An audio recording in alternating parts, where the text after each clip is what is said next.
धर्म त्यागना अपोस्टेसी 2 थिस्सलुनीकियों 2:3। किसी रीति से तुम्हें कोई धोखा न दे, क्योंकि वह दिन प्रभु का दिन न आएगा जब तक कि पहले धर्म का त्याग न हो ले और वह धर्म का पुरुष अर्थात विनाश का पुत्र प्रकट न हो। उंगली से दाहिनी ओर इशारा। इसका मतलब है कि प्रभु यीशु मसीह के आने से पहले बहुत से लोग सच्चे विश्वास से गिरकर झूठे सिद्धांतों, झूठे धर्मों और सांसारिक इच्छाओं की ओर मुड़ेंगे। यही धर्म का त्याग है। पाप का पुरुष, मैन ऑफ सिन।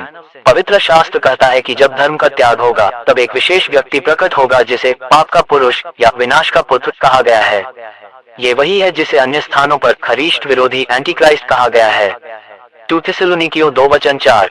जो विरोध करता है और अपने को सब तथाकथित देवताओं या पूज्य वस्तुओं से बड़ा ठहराता है, यहाँ तक कि वह परमेश्वर के मंदिर में बैठकर अपने आप को परमेश्वर जताता है। उंगली से दाहिनी ओर इशारा। ये पाप का पुरुष होगा जो परमेश्वर का स्थान लेना चाहेगा, स्वयं को परमेश्वर घोषित करेगा और बहुतों को धोखा देगा।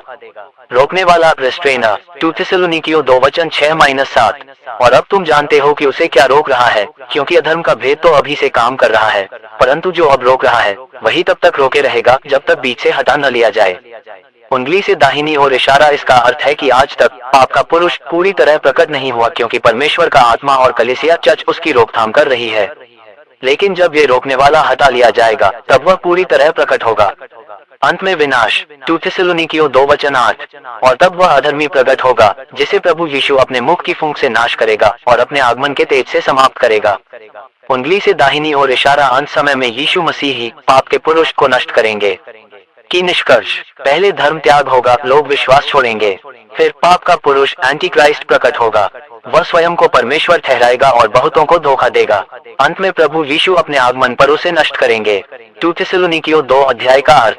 वचन 1-2। हे भाइयों, हम तुमसे हमारे प्रभु यीशु मसीह के आगमन और उसके पास इकट्ठे होने के विषय में विनती करते हैं कि तुम अपनी बुद्धि से जल्द विचलित न होना और न किसी आत्मा या वचन या पत्र से, मानो कि वह हमसे है, घबरा जाना, ये सोचकर कि प्रभु का दिन आ पहुंचा है। उंगली से दाहिनी ओर इशारा। पौलुस कहता है, लोग अफवाहें फैला रहे थे कि प्रभु का दिन, मसीह का दूसरा आगमन आ चुका है। कुछ झूठे पत्र भी पौलुस के नाम से लिखे गए थे। उंगली से दाहिनी ओर इशारा। शिक्षा। हमें अफवाहों से विचलित नहीं होना है, बल्कि परमेश्वर के वचन से पुष्टि करनी है। वचन 3। किसी रीति से तुम्हें कोई धोखा न दे, क्योंकि वह दिन न आएगा जब तक कि पहले धर्म का त्याग न हो ले और वह धर्म का पुरुष अर्थात विनाश का पुत्र प्रकट न हो। उंगली से दाहिनी ओर इशारा। प्रभु का दिन दो घटनाओं के बाद ही आएगा। 1. धर्म त्याग अपोस्टेसी, जब लोग सच्चे विश्वास को छोड़कर झूठे सिद्धांत अपनाएंगे। 2. अधर्म का पुरुष एंटी क्राइस्ट प्रकट होगा। वचन 4. जो विरोध करता है और अपने को सब तथाकथित देवताओं या पूज्य वस्तुओं से बड़ा ठहराता है, यहाँ तक कि वह परमेश्वर के मंदिर में बैठकर अपने आप को परमेश्वर जताता है। उंगली से दाहिनी ओर इशारा। यह अधर्म का पुरुष इक्वल्स खरीष्ट विरोधी। वह खुद को परमेश्वर से बड़ा ठहराएगा। वह उपासना मांगेगा। यह उसकी परम घमंड और परमेश्वर की निंदा होगी। ओपन बुक तुलना। दानियल 7 वचन 25, प्रकाशित वाक्य 13 वचन 5-6।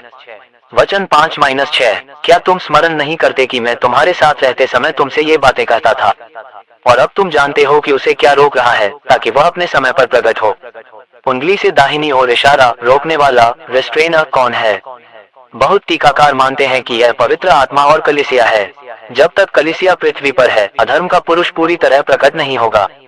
वचन 7। क्योंकि अधर्म का भेद तो अभी से काम कर रहा है, परंतु जो अब रोक रहा है वही तब तक रोके रहेगा जब तक बीच से हटा न लिया जाए। उंगली से दाहिनी ओर इशारा। आज भी अधर्म, पाप और विद्रोह संसार में काम कर रहा है, परंतु एक दिन रोकने वाला हट जाएगा और तब अधर्म का पुरुष खुलकर प्रकट होगा। वचन 8। और तब वह अधर्मी प्रकट होगा जिसे प्रभु यीशु अपने मुख की फूंक से नाश करेगा और अपने आगमन के तेज से समाप्त करेगा। उंगली से दाहिनी ओर इशारा। खरीष्ट विरोधी प्रकट तो होगा, परंतु उसका अंत निश्चित है। उंगली से दाहिनी ओर इशारा। यीशु मसीह अपने मुख की शक्ति और अपने आगमन की महिमा से उसका नाश करेंगे। वचन 9-10। उस अधर्मी का आना शैतान के प्रभाव के अनुसार हर प्रकार की सामर्थ, चिन्ह और झूठे आश्चर्यकर्मों के साथ होगा, और नाश पाने वालों के सब प्रकार के अधर्म के धोखे के साथ होगा, क्योंकि उन्होंने सत्य से प्रेम नहीं किया कि उनका उद्धार होता। उंगली से दाहिनी ओर इशारा। अधर्म का पुरुष झूठे चमत्कार और चिन्ह दिखाएगा।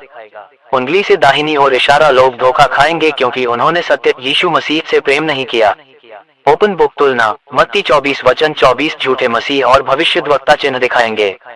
वचन 11-12 इस कारण परमेश्वर उन पर भटकाने वाली सामर्थ भेजेगा कि वे झूठ पर विश्वास करें, ताकि जितने सत्य पर विश्वास नहीं करते परंतु अधर्म से प्रसन्न होते हैं वे सब दंड पाएं। उंगली से दाहिनी ओर इशारा, जो लोग जानबूझकर सत्य सुसमाचार को अस्वीकार करेंगे उन्हें परमेश्वर भटकने देगा। उंगली से दाहिनी ओर इशारा, उनका अंत दंड और विनाश होगा। वचन 13-14 पर हम तुम्हारे विषय में, जो प्रभु के प्रिय हो, सदा परमेश्वर का धन्यवाद करते हैं कि परमेश्वर ने तुम्हें आदि से उद्धार के लिए चुन लिया, आत्मा के पवित्रीकरण और सत्य पर विश्वास करने के द्वारा। इसी के लिए उसने तुम्हें हमारे सुसमाचार के द्वारा बुलाया कि हमारे प्रभु यीशु मसीह की महिमा प्राप्त करो। उंगली से दाहिनी ओर इशारा, सच्चे विश्वासियों के लिए आश्वासन। परमेश्वर ने तुम्हें उद्धार के लिए चुना है। पवित्र आत्मा तुम्हें पवित्र करता है। तुम्हें यीशु मसीह की महिमा मिलेगी। वचन 15 इसलिए हे भाइयों, दृढ़ रहो और उन परंपराओं को थामे रहो जो चाहे हमारे वचन से चाहे हमारे पत्र से तुम्हें सिखाई गई हो। उंगली से दाहिनी ओर इशारा, झूठी शिक्षा से विचलित न हो, बल्कि पौलुस और प्रेरितों की सच्ची शिक्षा थामे रहें। वचन 16-17 और हमारा प्रभु यीशु मसीह आप ही और हमारा परमेश्वर पिता, जिसने हमसे प्रेम किया और अनुग्रह से हमें सदा की शांति और उत्तम आशा दी, तुम्हारे हृदयों को शांति दे और हर एक अच्छे काम और वचन में तुम्हें स्थिर करे। उंगली से दाहिनी ओर इशारा, अंतिम आशीर्वाद। यीशु और पिता ने हमें प्रेम किया है, उन्होंने हमें शांति और आशा दी है, वही हमें अच्छे कामों और शब्दों में स्थिर करेंगे। की समापन, प्रभु का दिन तब तक नहीं आएगा जब तक धर्म का त्याग और पाप का पुरुष प्रकट न हो। पाप का पुरुष झूठे चिन्ह और चमत्कार करेगा और बहुतों को भटकाएगा। सच्चे विश्वासियों को डरने की जरूरत नहीं, क्योंकि अंत में यीशु मसीह ही उसे नष्ट करेंगे। हमें दृढ़ रहना है, सत्य से प्रेम करना है और झूठ से दूर रहना है। अधिक माहिती साठी मिशनरीच्या अध्यक्ष प्रेरित महिद्वेटा ध्यान भेट द्या आणि आमच्या चॅनल लाईक आणि सबस्क्राईबर क्लिक आणि शेअर। धन्यवाद। 5 गट मंत्रालय बायबल, शैक्षणिक कला आणि संस्कृती, मुले, शिक्षण आणि साक्षरता, आरोग्य आणि कुटुंब कल्याण, महिला विकास आणि सक्षमीकरण, इतर कोणतेही माहितीच्या अधिकार आणि वकिली, ग्रामीण विकास आणि दारिद्र्य मुक्ती, क्रीडा, शहरी विकास आणि दारिद्र्य मुक्ती, कौशल्य विकास, अन्न प्रक्रिया, मानवी हक, कामगार आणि रोजगार, पत्रकारिता, आदिवासी व्यवहार, व्यावसायिक प्रशिक्षण आणि विवाह। Indian Institute of Journalism and Research investigation ही एक संस्था आहे जी देश आणि समाजात वाढती गुन्हेगारी प्रवृत्ती आणि संबंधित कार्यक्षमतेवर काम करते। या संस्थेचे मुख्य उद्दिष्ट गुन्हे अन्वेषण, सायबर गुन्हे अन्वेषण, फॉरेन्सिक तपास तसेच राष्ट्रीय सुरक्षा आणि वैयक्तिक सुरक्षेवर काम करणे आहे। तसेच ही संस्था देशातील तरुणांना या क्षेत्रात करिअर करण्यासाठी योग्य प्रशिक्षण देखील देते। मानवाधिकार, कामगार आणि रोजगार, पत्रकारिता, आदिवासी व्यवहार, व्यावसायिक प्रशिक्षण आणि विवाहित समस्या, महिला, भ्रष्टाचार, शोषण आणि वकिली। छोटी प्रत्येक वॉर्ड आणि प्रत्येक विभागात उपदेशक, प्रेषित आणि पादरी, बायबल शिक्षण सुवार्तेच्या शिक्षक म्हणून नियुक्त करण्यासाठी सरकारच्या अंतर्गत जिल्ह्यामध्ये बृहन्मुंबई प्रदेशात प्रशासकीयदृष्ट्या बायबल शिक्षण देण्यासाठी एक करार करण्यात आला आहे। अधिक माहितीसाठी संपर्क साधा 9/69,99,33,054 https://mywebsite.in/अनंत योजक चिन्ह पेंटिकॉस्ट योजक चिन्ह मिशन योजक चिन्ह फाउंडेशन।